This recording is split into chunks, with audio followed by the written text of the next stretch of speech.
What is the best cheap drone in this year? We did a quick research to find this answer. Stay tuned just 1 minute.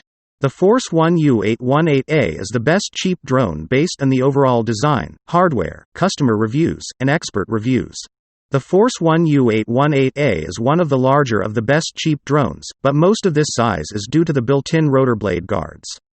That's a good thing for novice flyers. The circular blade protectors save the blades from being damaged by sticks, fingers, and more. The lightweight plastic case is flimsy, and feels like it would easily break in a moderate speed collision. The camera hangs below the center of the drone, and can be angled manually to point from straight ahead to about 30 degrees down.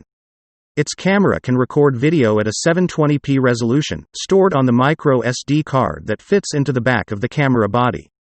The accompanying app, available for both iOS and Android, can control the drone and shows a 480p resolution video preview. This can be switched to 720p, but that gets a little glitchy when the drone is more than 20 to 25 feet away.